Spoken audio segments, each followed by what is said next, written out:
nila sinisigaw. Noong panahon ni Rizal, ang isinisigaw nila ay Viva Espanya. Sapat silang Bonifacio Panya. Ang sigaw ay naging Dimaksikan tungo sa kalayaan. Nang lumaya ang bayan at lumaganap ang katinulaan sa lipunan. Iba't sigaw rin ng kabataan na unang naging kalwa sa bayan. Ang kanilang sigaw. Ibagsak ang pamamahan. Ngayon, madabawan ang sigaw ng kabataan.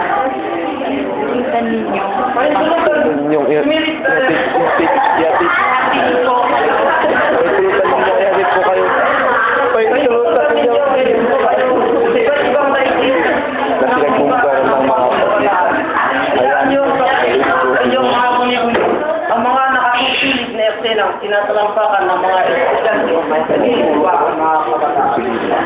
Sumilit tayo sa kagubatan ng Misericordia. Ang hunggaran ng mga isopa at mga alibol.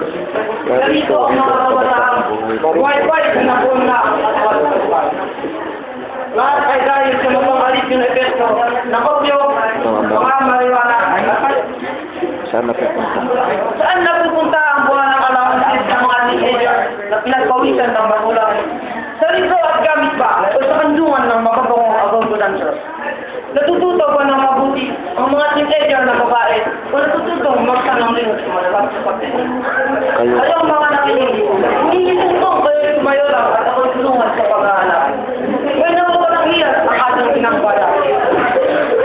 Doon ay pinakapag na dirisang siyang pag-aral sa araw ng buwan. Ngayon, ang araw na iyon, ang nawawalang hiyas ng ating inambayan ay ang mga kabataan. Nawala ba silang sukat at tuloy lang nagulao sa umunoy ng kalimurangan at kawalan ng panindi ang panipunan? Hindi! Hindi nabigo ang mga bayan! Hindi tuloy ang nawala ang hiyas ng inang bayan. Hindi lahat ng kabataan ay bulangkol at mabisyo. Hindi ba kabataan rin ang nagigay sa Pilipinas ng bidalyang ginto sa muling kalangalan sa larangan ng palakasan? Isang Diyos-Diyos-Pika. Dahil sa Buddha at Bili ay nagbago muli ang nalalamit na katulian natin pagkatulit mo sa Asya. Ang listahan ay mahaba kung itatanong ang ngalan ng mga kabataan kapag ambag ng kanilang nalalaman sa larangan. Sila ay mga banang inventor na tumuklap ng mga teknolohiyang sasagot sa mga problemang panlipunan at teknolohiya ng bansa. Nariyan si Edwin Aguirre, kanyang gawang teleskopyo, iniyan sa lungkat sa larangan ng pag-aaral. May mga kabataan tayong magduduktor na punong-puno ng IDRC.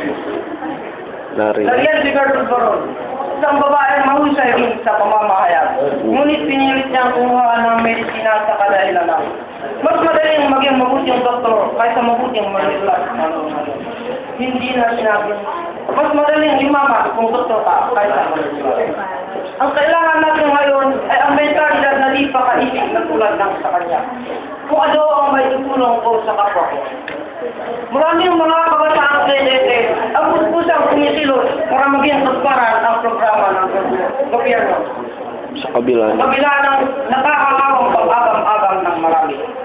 Nariyan din ang libong-libong mga kabataan, mga walang humpay sa paglilingkod sa kapwa. Ang iba ay tagapangalaga ng sakralikiran.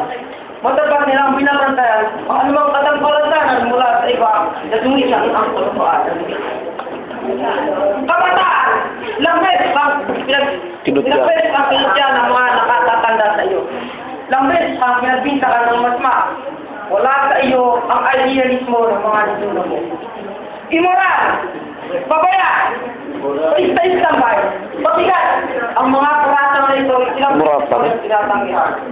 Kapain mo ang kalang kalooban at matarang ang pagkon ang naglalatang pag-iimagsir na dapat ay akulain para unang mahinog at sumabot. Ganito ang kalangitan. Kami ay masama. Sinatatakan lang kami ng marami. Hinihiwalay, kaya kami blanay. Ang kabataan ay tutungo pa sa pagkakila tulad ng ating bansa. Ang mga pangitain ni Rizal ay patuloy na matutupad habang may salinlayong magmamahal sa kabataan.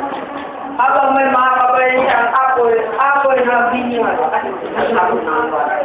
At mula sa liwanag na iyon, ibabaan mo natin ang bagong Pilipinas.